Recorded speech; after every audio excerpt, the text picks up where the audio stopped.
You know, a lot of times we talk about the difficulty a game has in getting made or a different title has in getting created. But when you look at the fiction for Mad Max, it has to be one of the ones that has received just the most amount of false starts that I can remember in most gaming. You're talking about a minimum of 6 to 8 different attempts, and those, many of them from the same company, which I'll talk about in a little bit. But when you look at Mad Max, sometimes the interesting bits are actually what you got to get to the point of creating the game versus actually getting to create the game.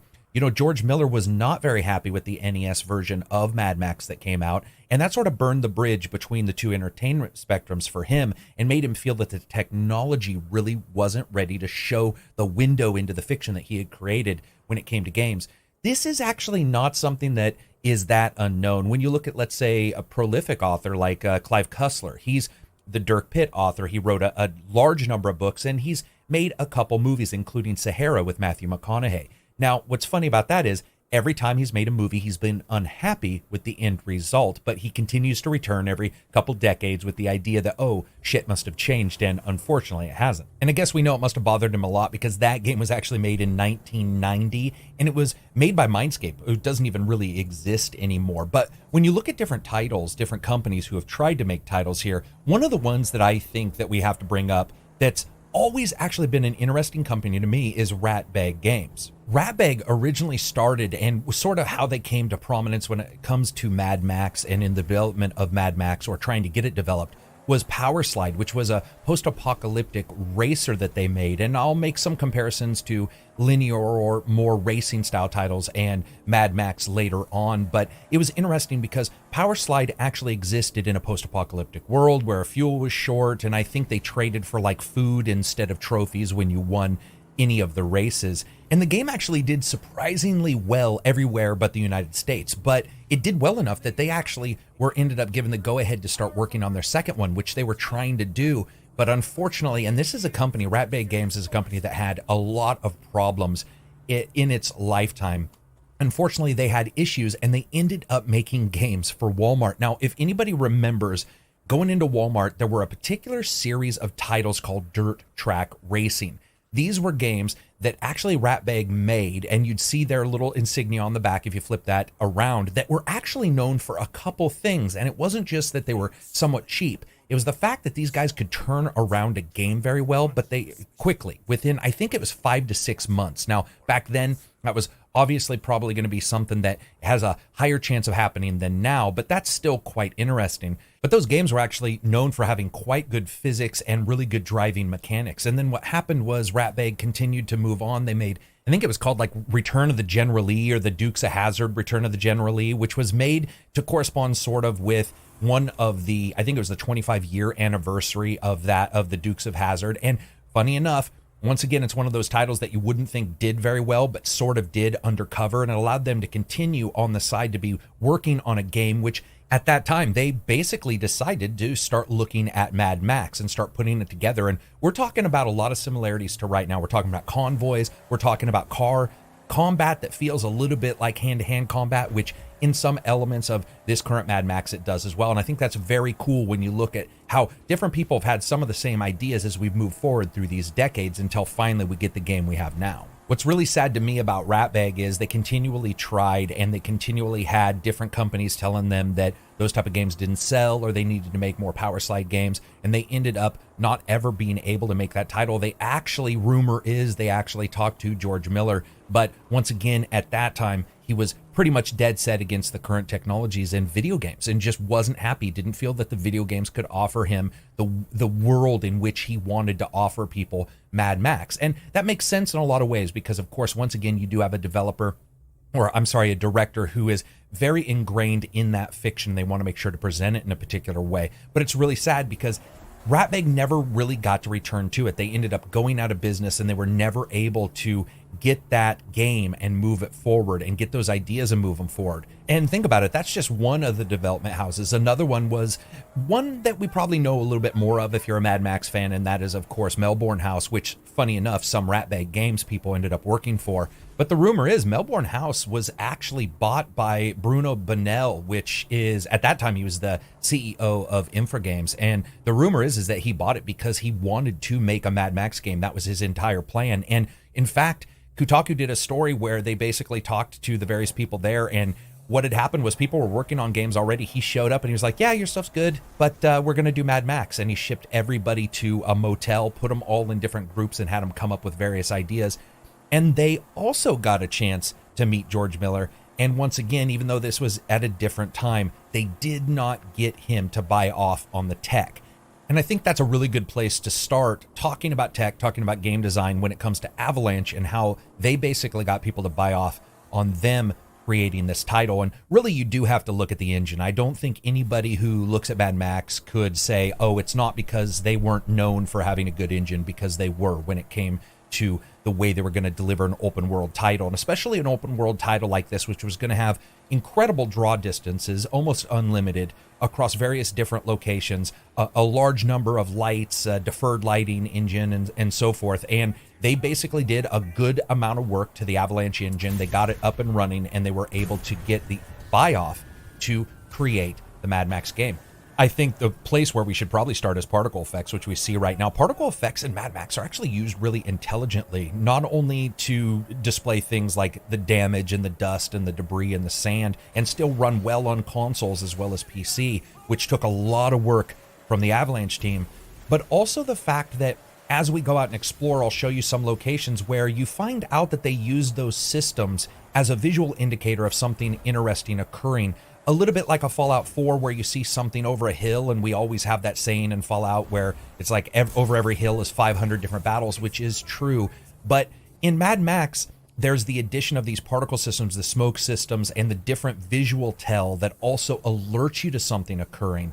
For example, let's just talk about how they are used in the vehicle here to indicate damage. You know, in a lot of games, there might be a little bit of smoke. There might be, let's say, some physical damage, but in Mad Max, not only is there smoke, there's fire, there's physical damage coming off of the vehicle. The vehicle sound effects, which I'll discuss in a little bit, are one thing, but you also have larger amounts of basically unburned fuel coming out of the engine if it's damaged. The main character who fixes it, which I'll talk about in a second, can actually end up using a fire extinguisher on it and so forth. So there's a lot of those particle systems in play to sort of indicate to you how damaged your vehicle is. In fact, if you turn off the HUD and you play in video mode, you can actually play quite well, even if you're in battle, if you just watch the exhaust stacks and see if they're smoking jet black, if there's fire coming out, you know, what kind of damage might be occurring just by looking at the different particle systems on the vehicle.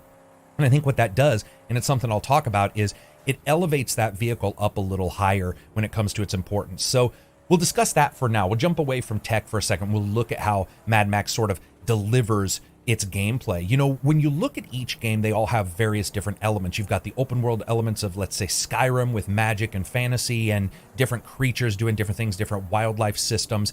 And a lot of it is about the travel and the interactions between here and there, and, you know, the battles that you get into and the amazing vistas that you see. But one of the things I noticed in Mad Max is what you're seeing right now. The fact is that almost everything you encounter in Mad Max is actually a bad guy. And I'll discuss that in a second, but let's talk a little bit about battle here. I have to say, I really like Mad Max's fighting system, and I know a lot of people didn't, because it is much like a Batman hit Y to parry kind of battle system. But the reason why I liked it isn't necessarily that it did anything new. It didn't. It did a couple things I thought really well, and that was it handled the visceral feel of this kind of combat better, the moves, and its connection rate is actually higher than Batman games. One of the things I dislike about Batman games is that a lot of times the finishing moves miss the bad guys completely, and even though they zoom in and it's cinematic.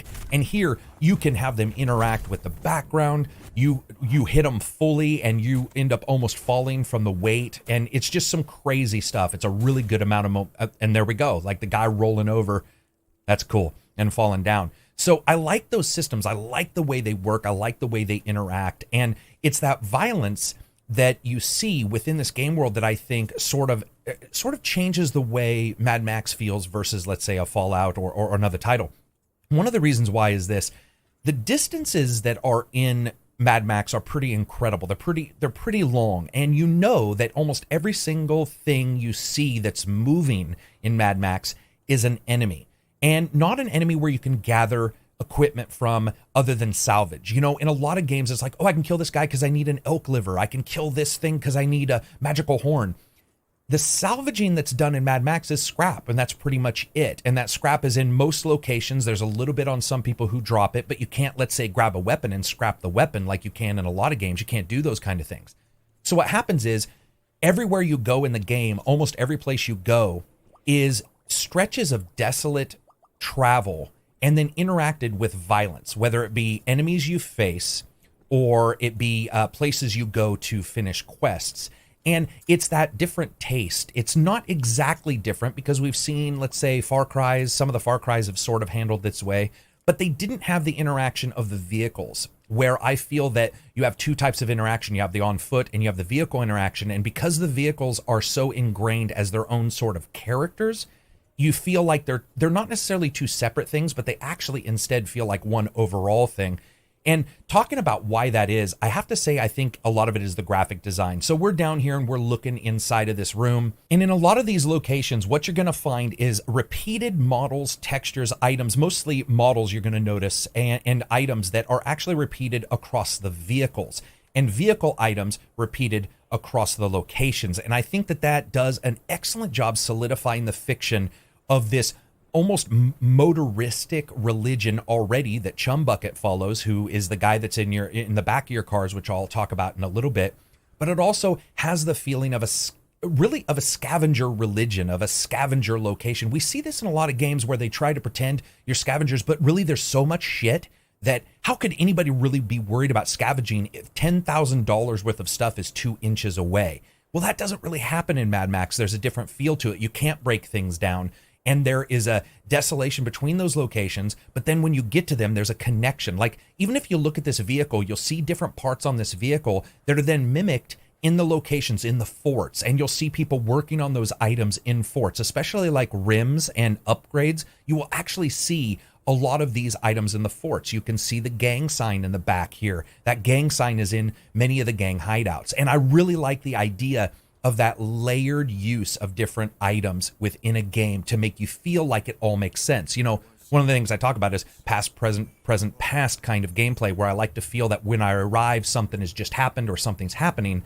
It's the same thing, but here graphically represented, where it feels like wherever I go, there's elements of the game world that still feel connected, because we've all had that in a game where we travel in a game and we go to a new place and every city looks different because the designers wanted it to, but they forgot to combine elements to make you feel like it still exists in the same game world. Also, speaking about the vehicles for a second, I love the fact that each is its own disguise. You know, we see disguises in a lot of games, and I love the idea of disguise in games, but the idea that these vehicles are disguises that also can somewhat wear off if you get too close to an enemy and only work on that enemy. They don't work on other gangs because they'll still attack you because they're attacking each other. Really works to once again elevate vehicles to a higher usefulness and make you feel like there's a reason to be in them. Like these guys here immediately are going to attack me. Oh, and by driving right over that vehicle right there. And while we have a moment, let's listen to some of the audio and talk about that for a second.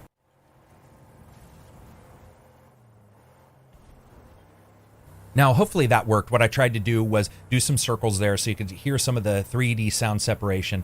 You know, this is a game that they really have stepped back when it comes to the musical delivery. There is music here. It's certainly, there's some ambient tracks, and it's done quite well. But the game does have a great envelope of sound effects that it really requires you to listen to. And you find in this game, especially in later levels, that you really do need to make sure that you understand what's going on when it comes to the audio. Trying to play this with no sound is quite difficult, just even when it comes to enemies and how they come near you and where they are. So I was talking a little bit earlier about game design and the lethality of the game world, and I really have to discuss forts for a second. So the forts are the main hideouts that we see in a lot of games. Let's say it's Megaton or so forth. Usually they're sort of plopped down in the game world, and many times there isn't really a separation of the rural and the industry. Now, this is something I talked about in Witcher 3, where they did a good job of making you, as you got nearer to big cities, not just seeing a big city, but seeing indications that a big city was coming up. What we see here is somewhat the same, but it's more along the lines of humanity building in places that they can make safe if they have any chance. But what I like about the forts and the hideouts in this game is, and this isn't actually a real game state, this is just something that happens psychologically as you play, they never feel safe. No matter what you do, no matter what you upgrade, they never feel like they're not just rickety and they can't fall apart the very next day, or that they weren't falling apart the day prior to you getting there, because technically they actually were, because you end up upgrading most of these by going out in your vehicle. And I love the idea of that. I love the danger of that. And once again, it sort of solidifies that feeling to me that the game world outside is far more important than any of these hideouts. And that is really, look at other games, look at other open world games. Almost every open world game has multiple cities you go into and you perform quests just within the city. Mad Max does not do that. Even though there is one or two cities big enough, there's one or two quests that end in one city after you leave another or you go and do something. But I don't think there's a single quest that starts in a city and ends in a city. That's just not the way the game is designed. What the game does is it elevates three things. It elevates Max, it elevates the cars, and it elevates the game world, and then it combines them and says, okay, this is what you will experience. And that is also one of the weaknesses for people who don't like that kind of gameplay. And that's one reason why some people didn't like it. And it makes total sense. You just have to like that kind of game and have to sort of want to experience that. So for a second, let's jump into some different cars here. And I want you to look at some different cars. And I want to talk about how the graphical layering of different elements across the game world and the vehicles works to solidify the feeling that this is all one real place. Now, I guess technically you could call this first vehicle sort of a cheat because there's so many of them, but I love the various different elements of this vehicle that are actually mimicked in the game world. For example, the harpoons that are there, those are basically the explosive harpoons you shoot. They pretty much the same front design. I love the fact that the rim here is the same rim you see people working on in different areas in the game in different workshops. Now, that's something you're going to see repeated quite a bit. Also, the tire tread textures wrapped around the roll of the body. That is fantastic reuse to make you feel like this is just items that we had left over and we had to use here. And every element within the game has something to do like that, whether it be a cooker that's a 55-gallon drum, or I'll show you later the dog vehicle where the dog sleeps inside one. It all works really well to solidify everything in a this is where it's been kind of situation. This is where the world lives and exists. I mean, even when you look here, you see the exhaust of a vehicle sticking out of this pile. You can see all the different elements of the game world within just this pile of debris in the back. And I have to say, here's a design element. Here's how nerdy I am. The idea that they have the drawstring there is fantastic design. You put the bar there, you tie the strings around it, and then you twist the bar and you can tighten the entire, basically that entire parachute around the items you're carrying. It's just a cool little design. There's one bar on each side to do that tightening. I thought it was really cool. It was just something totally nerdy, but when I saw it, I was like, oh, wow, I love that design. They didn't just say, okay, somehow we had a piece of tarp that was a perfect square and just exactly the size. Instead, once again, they did a really good job showing the makeshift feel of everything. And you're going to see repeated design elements like that where items are riveted or wrapped around something else. They don't just sit on something. Now, this is sort of a shortcut you see in a lot of games where they'll just plop a skeleton down and say, boom, here's a skeleton. They won't really give you an idea of how it's sitting there. Not so much in Mad Max. So here we go with what I call the Cruella de Vil vehicle right out of 101 Dalmatians. One of the reasons why I like it is there's a couple shared design elements from the movies that are just little hints.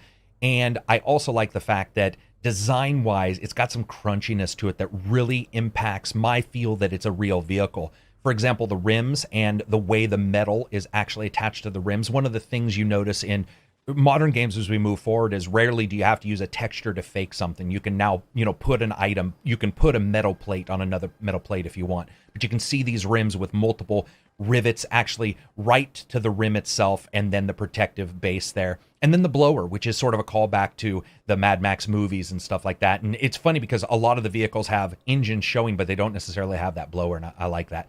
But here's the thing that's crazy to me. The little bars for the character to get out of the passenger side and leap onto other people's cars. Now, they didn't need to do that. Most actual game players will not notice that. It's just not something that you would look for. But the fact that that's on there for a person to climb out of that vehicle is really an extra level of detail that I thought was very cool. And once again, if you're a person who's a fan of this kind of stuff, it solidifies that feeling that this might be a real place. And we know it's not, of course, because we're not completely idiots, but it allows you to feel just a little bit more like it's real. I love the fact also that if you look up under any of these struts or any of these shocks or suspension of any kind, it's all actually bolted to the frames of the vehicles. These are all full. There isn't anything that's cheated in those locations. Very cool stuff. So jumping out to my vehicle itself, one of the things that you notice about the upgrades, again, they do add character to the game. Like any game, they, increase different statistics and so forth. But once again, you have that repeating of different items that, a lot of people, if they don't know about game design, might go, oh, well, that's a shortcut, whatever. Well, first of all, shortcuts are intelligent, but it's not. It's actually a design ideal to make things feel like they all exist in the same world. For example, these bars that are on the side of this vehicle, some of them are on the front of other vehicles as their bumpers. And I love that look, and I love that feel of everything sort of existing together. Additionally, I was talking about particle systems before. Once again, you have every engine having its different particle systems for the heat waiver, and it's something that you see a lot in this game. But I love the fact that when you're gunning it and you're just jetting down a road, it feels like, big horsepower. It feels like vehicles that aren't necessarily much for efficiency, but are all about just ballsy power. So I also want to talk a little bit about the characters, of course. So that's talking a little bit about the designs there, but I want to talk somewhat about Chumbucket and why I like this character so much. Chumbucket does a couple things different than, I would say, other characters in other games when they become minions or when they're minions. When you look at a lot of games, a minion or a helper is somebody that offsets your weaknesses. I think most of us could agree that if you're a warrior and you want somebody to join with you in a Skyrim game, you might end up getting a wizard so that you have ranged and up-close attacks. So that makes sense. That's sort of offsetting your weaknesses and allowing you to sort of mini-max your way through the game. But to add poignancy to the cars, what happens is Chumbucket is actually pretty much limited to the vehicle himself. He can't get out of this vehicle. He's in the back here. But what he does is he continually upgrades that vehicle, and he can do things like drive the vehicle to you so that you can enter into a base area on one side of a base, go through all your battle, and you don't have to trump all the way back to the other side. You can end up leaving the base from the side that you're nearest, and you can call him with your flare gun. And I love the idea of that. I love that Chumbucket sort of elevates the vehicle and doesn't necessarily offset you.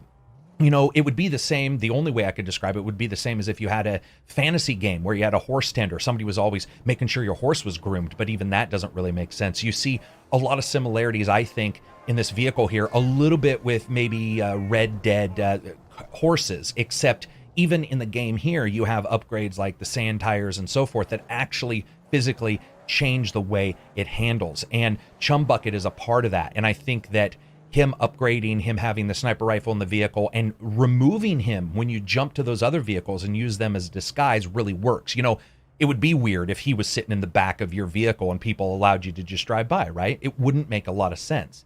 Now, there are a couple issues I have with the design when it comes to Chumbucket and the dog. One of my issues with the design is I really felt that they should exist together. I felt that the dog didn't have a really good place in the game, and they didn't do a great job. Chumbucket's got the religion of the piston. He's always talking about it, and everything about it involves you as the prophecy of the sand kind of character, and the magnum opus, the vehicle, and really his love for those two things and how that impacts the story. And I think that's another very cool part of the game, because while Chumbucket is a character and interacts with the story as you would expect, the car does as well for various reasons, which I won't get into. But I think that is a very cool change to the game. And once again, this is not a game everybody's going to like or everybody's going to want to experience that. That happens with any of the titles I've even mentioned or will ever mention, but I really liked it.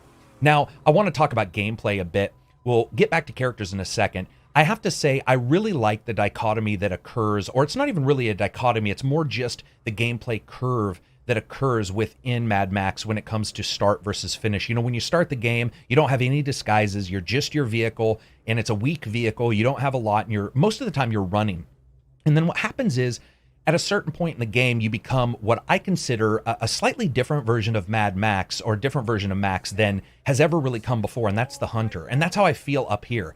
There's multiple times where once I got a car I really felt good in, once I felt really comfortable in, I became a hunter of the bad guys. And that's something that I never felt Max was able to do in the original movies. If you really look at the way Mad Max has always been leveled out, the movie starts where the character might be in a position of strength for a moment, and then boom, they're in a position of weakness. The car gets stolen or blown up, or some damage happens, or there's always a problem where he's kidnapped by Tina Turner. Those kind of things continually happen. But what happens in this game is you start instantly at a position of weakness. Same thing, you lose your car, but you start gaining vehicles, and as you do, you as Max become the ability to hunt others. And I think that that is very cool because it adds to what maybe some people would see as a grindy gameplay, but to me, it changes it a little bit into something to where I actually felt like there was a need for me to drive around and kill the bad guys. And I actually felt like I could, and I felt like there was a necessity there. And it was because of the things I've mentioned before, the fact that the forts aren't incredibly powerful and they don't feel like they're there forever, that everything feels like it can fall apart. The fact that almost every interaction you see is violent anyway. And of course, the fact that the game starts kicking your ass. So it makes sense that you want a little revenge. Let's talk a little bit about landscape and how everything's put together. When you look at a lot of games, especially games where they try to put something on the landscape to draw your interest, many times I always feel like the game just sort of plops them down. You've got, whether it be a city next to some water and a sawmill in Skyrim, it just feels like it's just there. Something I spoke about a little bit earlier is that separation of rural and industry, the separation of populace and the lack of populace, the separation of danger and non-danger. Those things are a little bit less segmented here, but in a lot of games, they're not at all. They're not done well. And what I noticed in this game, what I noticed in Mad Max that I really liked is the places actually interacted with the land. So here you have this tar pit and you have what appears to be people dumping bodies into it. And I love that. I love that feeling of, it's not just here. It's not a guy just picking corn that's also on top of the game world itself. This is into the game world. There's a depth there that you actually don't see that often. And I really like that. It felt like it connected everything to go, okay, connect everything together. Here's a bad guy. So let me take him out. Sorry, buddy. It's game over. I got to kill you in your own home. And dead. So I liked that. I like the feeling that these locations, many of the locations feel like there is an existence for a reason there, and it's depthy. And we see that in a lot of the boss areas in this game. We see that in a lot of the hidden areas where it may look like it's on the surface, but there is a great deal of subterranean exploration that actually occurs in Mad Max, especially if you start taking out the buzzards and you start taking out the other characters. And you get this sort of 3-layer cake kind of thing going on that is, I would say, very mysterious and almost not really interacted with by many players because they don't even think of doing all of those items. But if you do start taking out the buzzards and you do start looking around, you can start to notice that there are subterranean levels and there's various things like that, and it can all feel mixed together. Looks like some people out there. Those are definitely bad guys. We'll go take them out. And I love this here. There's just something, everything from the wood that's over the tar pit and just the old cages that are in there. And there's, I think, a body in one of them. Very cool. Obviously nefarious, whatever those guys were doing, but I love the idea of it. And once again, I love the fact that it feels impacted into the earth. And we see that here, even where the guy I killed, he was in a cargo container. And we see that obviously, especially as we go into some of the other areas, you'll see that much of this location is supposed to be where the waters have receded, because you have a port here, you have a couple things. You notice that cargo containers are a place where a lot of people live, and a lot of the giant ships that have dropped and broken and are crashed are just out here are all cargo container ships that would have those. So once again, it sort of lines up. Let's take these guys out and see what they were doing here. Oh, I always forget they can throw rocks. But I can throw lead. Oh, didn't hit that. But hit that. There you go. Now what were they doing? And I love you come up on this and you're like, what exactly occurred here? And I would say that the sense of mystery probably isn't as high as Witcher 3. I think it does a very good job with its sense of mystery. But overall, the feeling of what exactly is occurring, most of the time you know what it is. It's death. But, or invisible cars. I don't know where that car went. And I think a lot of this speaks to the variability in the location design that Max has. Let's talk a little bit about color theory. Or maybe I'll talk a little bit about smashing the shit out of these guys. Oh, he's dead. Once again, the hunter. You guys will see me do this.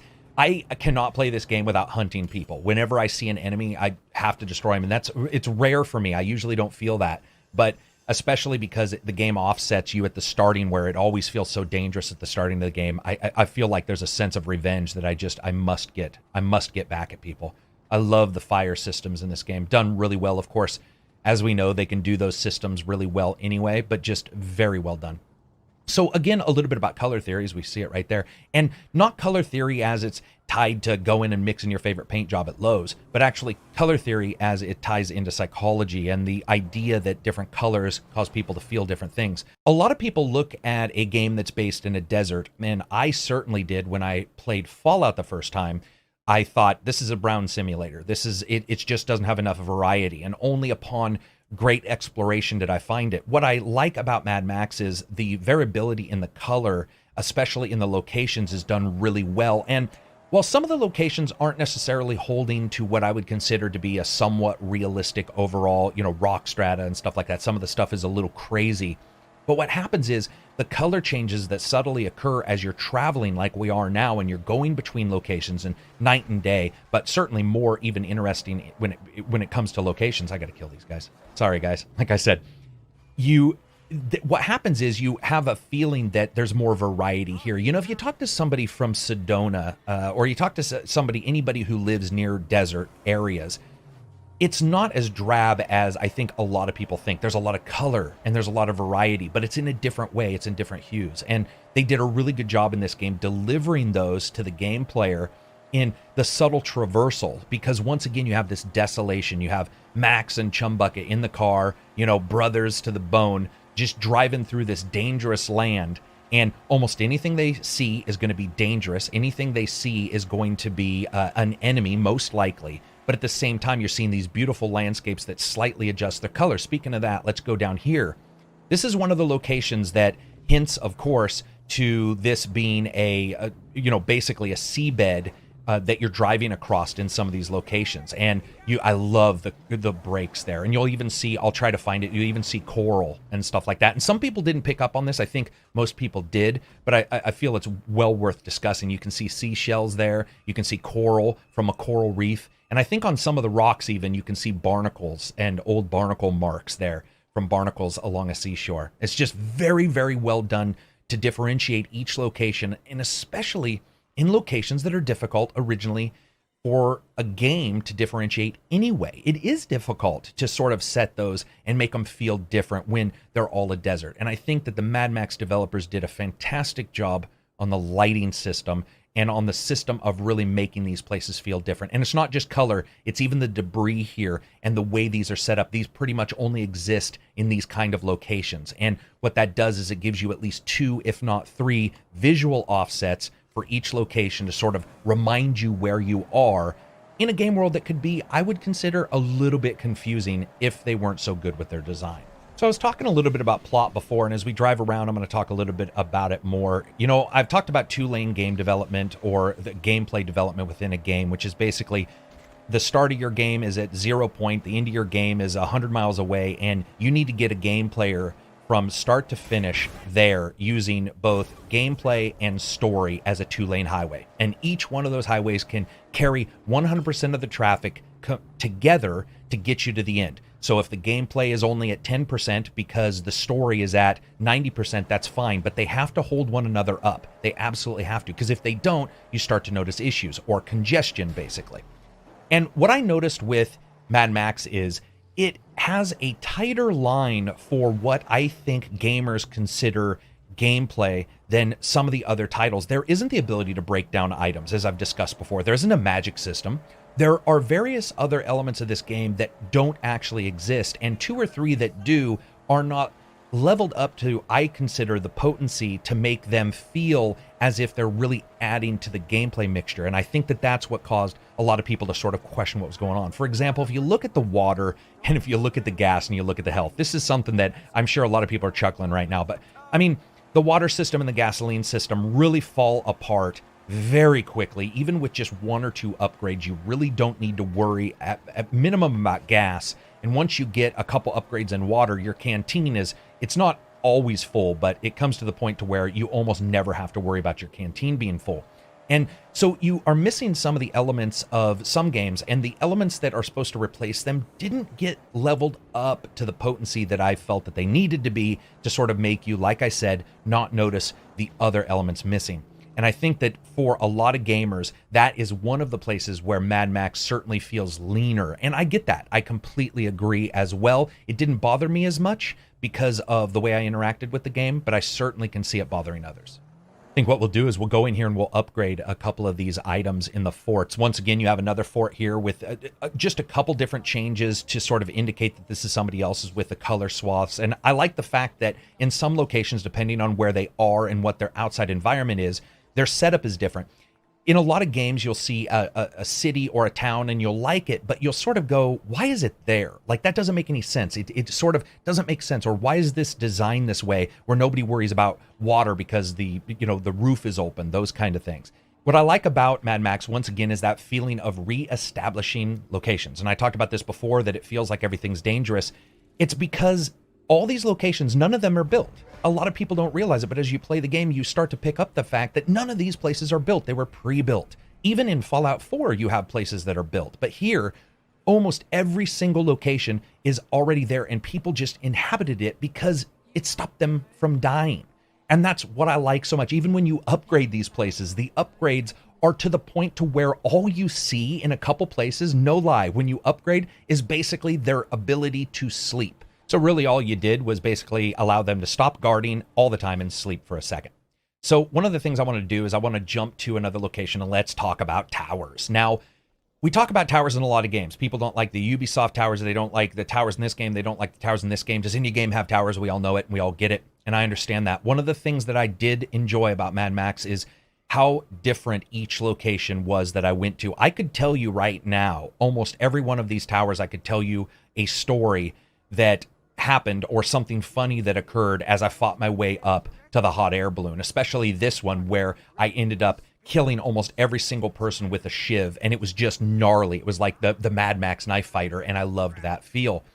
All of them look different, and all of the larger ones connect, of course, to the hot air balloon. But I found that there were some improvements here, and they weren't big improvements, mind you. So when I talk about these things, don't feel like I'm saying they're amazing. They're not. What I'm saying is I hope other developers build upon them. In fact, a lot of the walking the walks are about that. They're not about saying that something is just amazing in and of itself, but something may be amazing if it's used in the future. But, well, first of all, I have to say, before I even get to that, this is just gnarly. You've got it looks like a barber's chair and just a bathtub full of blood and viscous. It's like the world's worst stew. You never quite exactly know what people are doing in these places. And you'll see that kind of thing all the time. Again, you'll see the reuse of the 55 gallon drums and stuff like that cut. As I said before, all of that works really well to sort of lead to this feeling of everything being reused. So what I was going to say was when you go to these areas and you're getting in this hot air balloon, there were little things that I liked. Now, one was the variability. Each one was slightly different. And I get that Assassin's Creed may have a hard time with that because how do you change the architecture of the outside of a building? They all sort of start to look alike because they were built in a particular way. I certainly get that. But that's just the way that game was made, and that's just the locations it was made in. So it's really not a positive or a negative. What I liked about Mad Max is the fact that not only was each location really fairly different, some of them in caves, some not, all that kind of stuff, but additionally, there were little things that occurred, like the desire or the need to gas up the actual generator to get the hot air balloon to go up. Now, that happened a couple times to me, and I was completely blown away by it the first time it happened. And some people may say, you were blown away by something that easy? I was, because what it did was it offered a layer of interaction. And that's something that you will find, especially with me, is very important when it comes to games, is layers of interaction, how many layers there are. If I am parkouring across everything, that's great if it's Doom. But if it's a game like this, sometimes I want a layer of interaction to make me feel like the game needs to work. It needs me to put things together to occur, right? Or it needs to make sense that they were together before I got there. And what happens is the idea that I needed to put a little gas in the hot air balloon just integrated me just enough in the game to make me go, ah. And it was that plus the differences in most of these locations that I really liked. Now, they are pretty much towers in a pseudo sense. You do have to look with your binoculars to unlock these locations, which I unlocked a long time ago, so you're not seeing me unlock any new ones. And I get that, certainly. I like the overall design. I think the graphical element and even the sound of the wire spiel when you're pulling this balloon up and down is fantastic. Just nailed it. I get that people still don't like them because they're towers. I totally do. But I love the extra layer of interaction, and I certainly hope that there are more layers of interaction in further games if they need to do a tower system, even though I'd rather not have that. Now, a lot of people ask me, how do I feel about the color swath type of movement in games? You know, in Uncharted, we see it where I think it's white, where in any ledge that's colored white, you can use. There is a term for that I'm going to discuss. I'm going to discuss how it works in gaming, and that term is accessibility. Now, accessibility is basically visual design so that a person understands it with really outspoken word, with just the ability for them to understand it almost regardless of, you know, nationality, where they grew up, that kind of thing. For example, if you have two doors, one next to the other, and one door has a rung on the inside and right next to it the other door does not, then that other door is most likely a push door, because unless you have ESP, you're not going to pull that door open. So that's sort of accessibility in its most basic shell, identifying to the gamer things that you can interact with. And I find personally that the more cluttered the games are, the more we're going to start seeing these color swaths, which we've already seen. We already seen them anyway, so it's just going to get more and more until they can find a way to really identify those in some other way. And in fact, one of the developers I talked to was talking about what I called in Mafia 3 nom vision, the ability to push a button and see through things, even as just a Vietnam vet, basically. And we were sort of surprised that that was in the game. And after talking to different developers, they're like, hey, we have to do those because games are so complex that you have basically video game life where you have a point and click, let's say, and you click one button or you point and click on the game world and you identify items, and it's very simple because there's 8. You get like your trash compactor, you mix it with a hose and you make a hairdryer. Or you get the more detailed open world games where there's a confusion that sets in because the game player, it's almost like, I guess in a way, uncanny valley, but uncanny design, where you get enough interaction that it becomes worrisome that the game player won't know what interacts with what to do what. And it makes sense, and I understand that. And I certainly hope as we move forward using graphical design, but also as game players move forward, we'll be able to slightly get away from that, of course.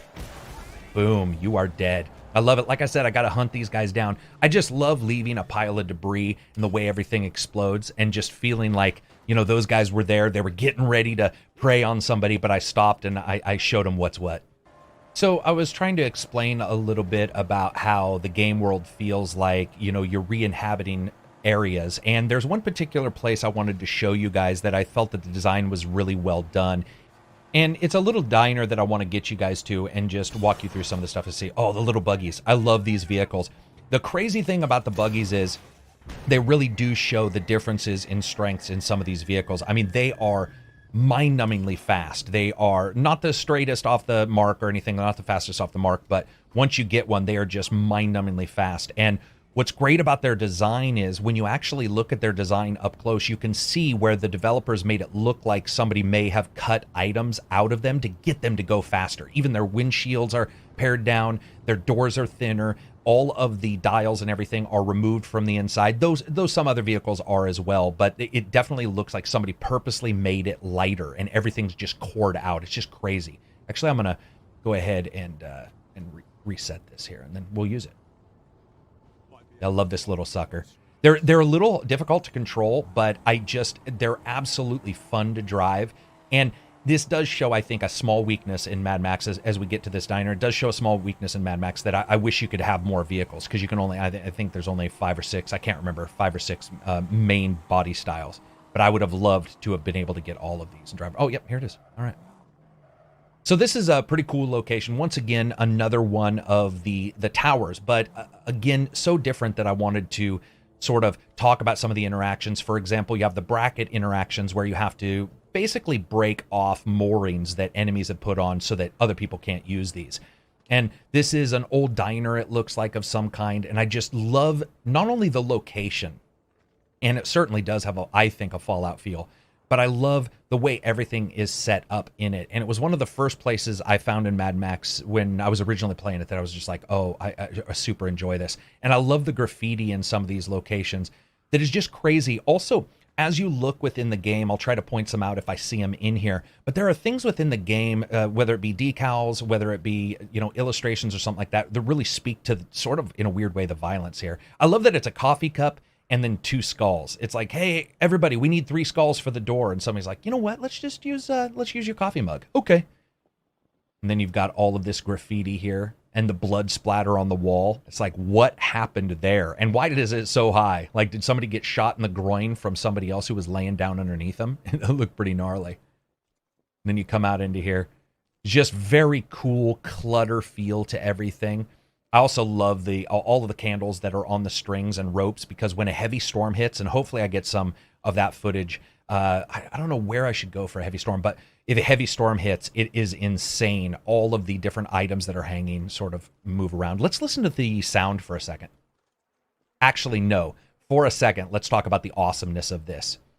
You know, in a lot of games, they don't take into account basic human need. And in fact, as I grew up, I got to see games that never even really thought about how a character interacts with the game world. No beds for characters, no items for characters, no dresser drawers. There were just rooms a person stood in, to finally getting beds and so forth. And a shitter with a tire as the lid is just fantastic design to me. It is so crass and so nasty, but also fits perfectly with the game. I love it. So anyway, let's listen to sound for a second.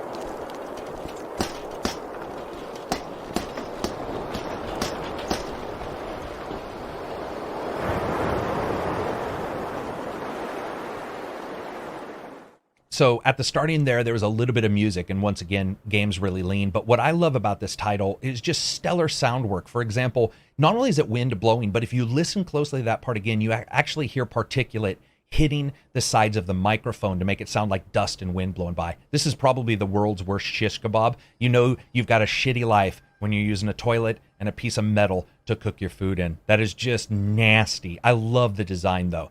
And again, even here on the gate, everything is tied together. There's a reason for everything. Let's grab some Dinky Doo. I love the callback to the old show. That was very cool. But yeah, this is a great setup up here. Just the different locations, a little sunshade. Like, really, would that help you at all? Like, look at it. It's just so gnarly. It's so beat up and nasty. And that's the thing I like about this, is everything does, again, like I said, feel reused. But it also, it just is so desiccated, so destroyed, that everything that they put together fits so well. The shitter with the tire, it's just perfect. Once again, here's the gas generator that works that. I love the idea of that extra interaction. I was talking to another developer. We were trying to come up with different ideas. You know, what would be beyond that? What would be something else that I would like to personally see? And I actually didn't have an answer. I would love to see more interactions in places like this, more things that you could do, you know, to unlock something, that kind of stuff, to get a game player more invested. But I didn't really have an idea yet. This is pretty crazy. Oh, whoa, look at that. That is crazy. Look at the fingernail marks, 5 scratches. Yeah, 5 and 4. So you can actually see, and that's something right there. You can see like fingernail scratches on the ground there, where it looks like something terrible happened and somebody was scratching as they were being pulled somewhere. And strangely enough, it's towards the bed, which is creepy.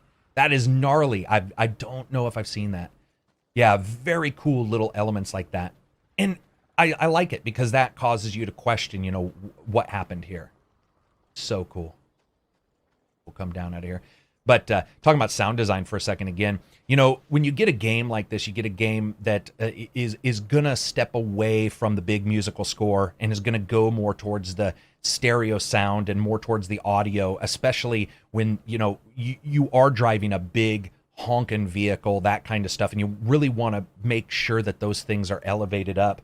You have to make sure that you have a varied soundscape, because if you don't have a varied soundscape or a realistic one, what can happen is it can get quite boring to the game player. What I like about this game is they have everything, you know, reflection, occlusion, all those kind of things done on their sound. And it ends up really whoa, was that a poltergeist? That was weird. It ends up really feeling like when you come in and out of buildings, you can hear differences. For example, here.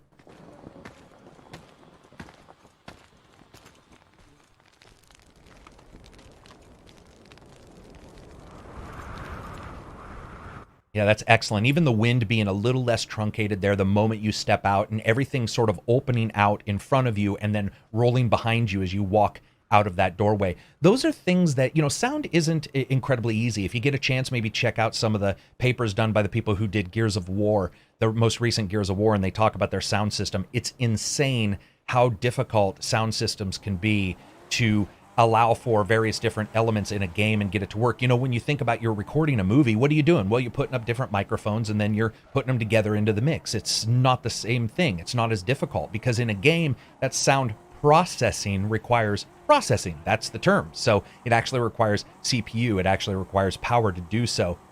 And it actually requires a lot of calculations and computations. And so what happens is various different developers have used different systems for audio. There's a couple middleware, of course, being a system that you can buy and you can sort of plug into your engine. But, and they all offer their pluses and negatives. But I love the fact that this game chose to go so heavily in the way and the feel of a desolate landscape, very little music, just the ambient little throb that you guys heard there. Once again, this is a good reflection of people moving into locations versus actually somebody living in there normally. Love that. Looks so great. The graffiti on the wall. They did such a good job making each place look even just slightly different. That's the difficulty is like, how do you make every place look different? I talked about color theme, just a small in color theory at the starting. But even here, how do you do it? That's almost like a Native American look in some ways to some of the dyes that they used. How do you make each interior look different? Here you have the gray and that color that is sort of noticeable in this location. But as I showed you guys before, you had the red splashes from that person's location. And each one, it's just a color splash, but it's enough to differentiate just a little bit and enough to sort of make you understand that they're different locations run by different people. And I like that idea because no one's going to go out and buy a bunch of fucking paintings and put them on the wall, but throwing a blanket up there might actually work. So I wanted to show you guys this vehicle and talk a little bit about the design here and why I was actually pretty impressed. And I'll be very short here, but the reason why is because it is one of the faster vehicles. And if you start to look, you can actually see that parts of it have been cut off for speed. Everything is thinner. You notice that all of the undercarriage locations are taken off. And that's, of course, to reflect two things, the high speed and the low mobility of this. Now, a lot of people might be like, man, he seems to really focus on the design of the cars. Why is that? Well, one of the reasons why, the disguise worked. One of the reasons why is because in a lot of games, a fast car just looks sleek. Let's be honest.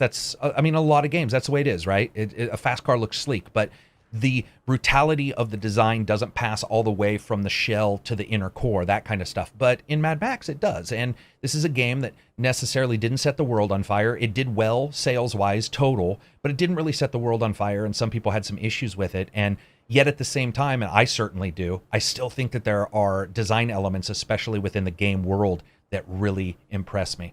And this has to be one of them. Just love the overall design of this car. This is so great. Sorry about there. I had a crash. So one of the things I want to do is I want to get up to the shaman. This is the person that levels you up and discuss a little bit about the design that's there and how that all works. And take this car cross country. Absolutely love it. I love, again, also the weight, the inertia, all that stuff feels just right for some of these vehicles. In fact, if there's anything that the game does right and that I don't think almost anybody had issues with, it was, of course, the physics and the way it all handled. It's just one of those games where it feels right. And you can jump into first-person view, but I found that quite difficult. I actually had a very hard time. This bridge location is fantastic, too. If you get a chance to go there, make sure you do. There's a very cool battle that happens on that bridge, or a very cool series of guys. So I really liked this. You start to come up here and it's got, I would say, a little bit of the reflections of like Aborigines, in Australia and stuff like that with some of the cave paintings and such. There's the bridge there. But it's just overall really interesting because this character that you interact with his, lizard's reincarnation kind of drawings that are around his feet and so forth, and the way he upgrades you. And obviously the drugs he delivers to you via most likely some kind of powder, because he blows it in your face each time, is really something that I didn't expect with the original Mad Max. And I was trying to figure out, or because of the original Mad Maxes, I was trying to figure out why they did that. And I ended up talking to a developer, and they were basically saying that Max in I can't remember which movie. I believe it was Beyond Thunderdome. When he was hot, he had a hallucination, or at least he saw something and it wasn't what he thought it was. It might have been with the kids in Beyond Thunderdome. I don't remember. But basically, it was to grow upon that and the spirituality of Max. And I like the idea. It's a different idea. It's certainly not something I think a lot of people expected from a Mad Max game. I don't think a lot of people expected this to happen, but I love this character, his overall design and look. I love the reincarnation circle here. There's just so many little vibes and little hints. And the little lizards. I was talking to multiple people and they're like, dude, I didn't even know that was a lizard. I didn't even pick up on it, or a gecko. And then you look at this character, and he reminds me a little bit of the creepiest version of the Red Dead, snake oil salesman. Except this guy's just, needs to take a toothbrush to his face and clean himself up, but he's got all of the different items.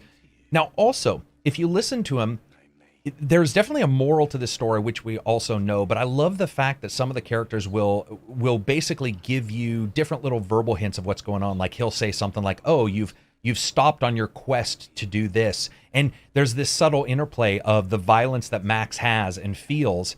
And you think some people are trying to help you, right? You think, I'm just going to buy, I got 19 points. Boy, I need to buy these more often. You think that I'll just buy it. I'll just buy whatever. You think that these characters are trying to get you to do one thing, but in fact, multiple characters in the games, it's not necessarily ulterior motives. It's more along the lines of ulterior morals, like what you think the overall arc is for that character is actually different. And that is, I think, for a lot of people, one of the problems I actually had with the game. There's a particular character, I don't want to ruin it for people, that I certainly think bothered a lot of people when it comes to their moral compass in the game. So Max, man, I have to say, I'm going to look at his upgrades. That'll be one of the last things I do. But looking at his design, the idea that everything is replicated, once again, you've got, car parts for the brass knuckles and so forth on him. And you don't have a ton of designs for Max. You've got, different items. I've got the 3-barrel shotgun. I think I'm mostly upgraded completely here.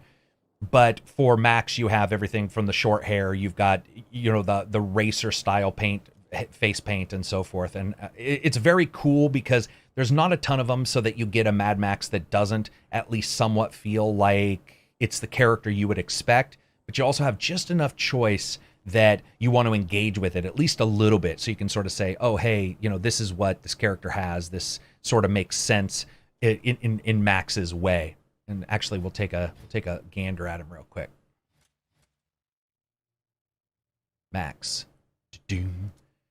Yeah, so just looking at, the upgrades, it's funny because when it comes to games, I've said this a lot of times, I have difficulty choosing upgrades because many times I care what looks cool, and I don't necessarily care if it does the most this or the most that. So like if I'm in an MMO, sometimes people get mad at me because they're like, you don't have this character. I'm basically the character who plays a character in Overwatch because I just like that character, and everybody gets mad at them because they're supposedly not as good.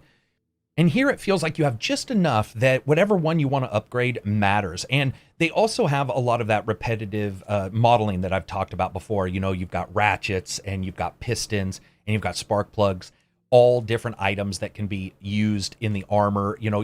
Most of these are hard-baked leather armors of some kind wrapped over something else, and then you've got different screws put into them. I love the naked Max. It's just like, what's up? Except his glow, or his floating flashlight, I found a little odd. I also love the fact that he's just gnarly bloody. His back splotch blood. I think the design for Max in this game is actually done quite well, and the different items you can get for him are just enough. There's just enough of them that, like I said, you feel like he's sort of yours, but he's still Mad Max. You don't usually look at him and go, eh. I mean, there's not that many changes. If there were a ton of hairdo changes and shit, you'd sort of wonder why he was so busy cutting his hair and wasn't busy, trying to save people or trying to exert the revenge he wants. So lastly, I jumped to an area where I know the buzzards are, which, as I discussed before, there was a lot of actual subterranean locations in Mad Max, and I wanted to show the people who hadn't seen it, what exactly occurs down here. It's probably a very small location. There's only a couple that are big for the buzzards, but I love the layered enemies that you get in Mad Max. You get the road warriors themselves, yourself, the people in the different forts who at one time are good guys or bad guys, depending, and the buzzards who sort of prey on all of them and have their own overall feel and methodology to them. It's actually quite creepy. I mean, they're always masked. You're never quite 100% sure what exactly is going on with them. And I love the idea of that. And what you have to do is you have to go into these places and sucker. Okay. You have to, yeah, he died. You have to go into these places and set off these bombs. And it's a small layer of interaction in this one. Some of them are much more in depth. It just all depends. Oh, I knew I heard somebody else. There we go. And down. Boom. Love it. But I liked that feeling. I liked the feeling that you enter a game of mystery and you enter a game of heavy intrigue when it comes to the overall world itself and just what you see there. And yet there's something underneath it that's sort of even crazier. And there's one location, I do not want to spoil it for people, but there's one location about mid-game, about about 3/4 of the way through the game, that involves well, I guess I can say this. It involves an airport, or a covered over airport by sand and debris. And it is just one of the most enjoyable locations I've ever gone through. Just what was going on in those locations and the game building that occurred there. It's just fantastic stuff. So I want to end this discussing a little bit about how all of these things come together and sort of how I felt the game paid off or didn't. The Walking the Walk videos have always been something a little different to me than pretty much any other kind of video I've seen. And that's not actually me saying they're awesome or anything. It's just saying that the discussion and the way it all comes together, it's one of those free flow kind of things where you just sit down and you play a game. And even as I play, sometimes I think of new things. And even as I'm talking, I think of new things, whether it be interactivity or whether it be something I want in the game or something I want in the next game or some idea I really enjoy. One of the things that I think Mad Max really nails, and I really do feel this, I feel that it really nails, is a different feel to an open world game than almost any other open world game. Now, a lot of people are probably pissed off. They're going to unsubscribe. Just listen.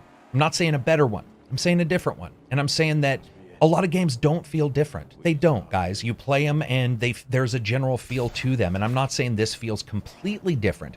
There's elements of it that certainly are. That, for me, certainly the desolation between locations and the lethality of everything and the way that curve sort of builds up and the way it all sort of comes together. And it's not perfect. There's various different elements of it that I think need some work and certainly did need work. But the gameplay loops for me there was enough of them that as I continued, I never got bored until I was done. And then I wouldn't want to I have played it multiple times, but I wouldn't want to go and grind in it or something like that. Except that a couple times that I have, and this is what I talked about right at the start of the video, where I became a hunter, was a psychological thing. And I want to talk about that for a second. Because you guys, if you follow the Patreon, if you follow the Discord, you know I talk about this a lot of times, that sometimes a game causes you to do something that is not in the game. The game causes you to think or engage in something that has no real connection to any system that they've put in.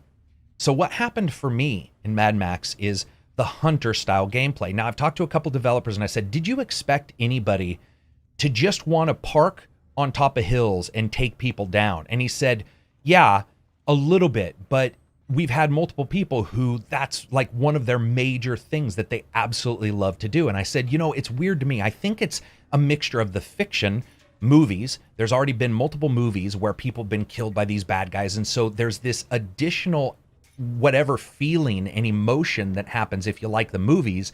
And then also once you're able to do that, it feels good to do it. And it feels like not necessarily you're the bandit, but the reason why you're doing it means that some of the stuff you do and get away with makes a little bit of sense. And I think that that's great. I think that the level of mystery is great. And I like those kind of things. And I like to engage in games that way. I like to engage in parts of Witcher 3 that I don't think the developers ever planned. And we all celebrate all of these games. And I think that whenever I'm doing a walk in the walk, that's really what these are about, is celebrating the game itself, because people get together for the most part, not to make a crappy game. And we all like to pretend something. You'll see somebody say that was as boring as blah, blah, blah. But really, was it? I mean, because if so, then you haven't actually experienced life and you need to get out more, because most games that are released aren't the worst anything. They aren't the best anything either. And if you can talk about them, if you can sit and discuss them as adults and sort of identify with them, then I think what happens is you can move forward and you can offer to developers and publishers a better idea of what you actually want, because hyperbole messes up the actual discussion. It clouds it. It makes it difficult for anybody to find out what the true issue is. And I love the fact that we have a Mad Max game. I want to see more IPs be made into titles, and I'm excited that we got it. It didn't do the greatest, and I see that, but I certainly feel that my time with it has not been wasted. So anyway, that's it for me. I hope you guys liked the video. If you did, give it a thumbs up. Please check out Twitter or Patreon. Patreon is absolutely how, moving forward, I'm going to continue to give you guys these videos. If you have the ability to back on Patreon somehow, I certainly suggest you do. If you dislike the video, give it a thumbs down. Peace out and enjoy the rest of your week.